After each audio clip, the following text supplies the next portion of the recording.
Welcome to Not Milk Never Milk. Subscribe if you're lactose intolerant. You start by confirming prerequisites, your VS Code version and which shell you intend to use. Once done, close any open terminals to avoid state conflicts. This clears lingering processes.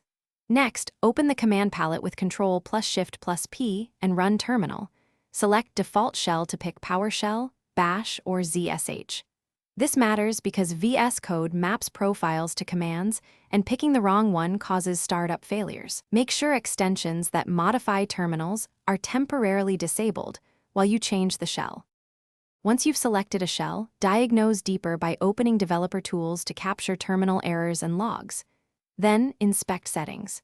JSON for terminal, integrated, shell, Windows or terminal, integrated, profiles to see what command VS Code actually runs. If paths are relative or incorrect, replace them with absolute paths. For example, point to C, \windows\system32\bash, exe or /bin/zsh. Also check environment variables like path inside VS Code versus your system shell, because mismatches cause You finish by reloading the window to apply changes and then reopen the integrated terminal to confirm it launches correctly. After that, re-enable any extensions one at a time, because an extension can inject incompatible settings. Test the terminal after each enable to isolate the offender. If problems persist, reset terminal settings to defaults or reinstall the shell runtime. Quick troubleshooting tip.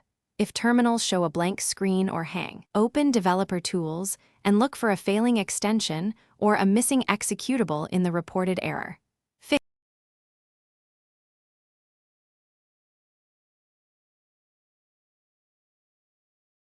Thanks for watching. If this was helpful, leave a like and consider subscribing. See you next time.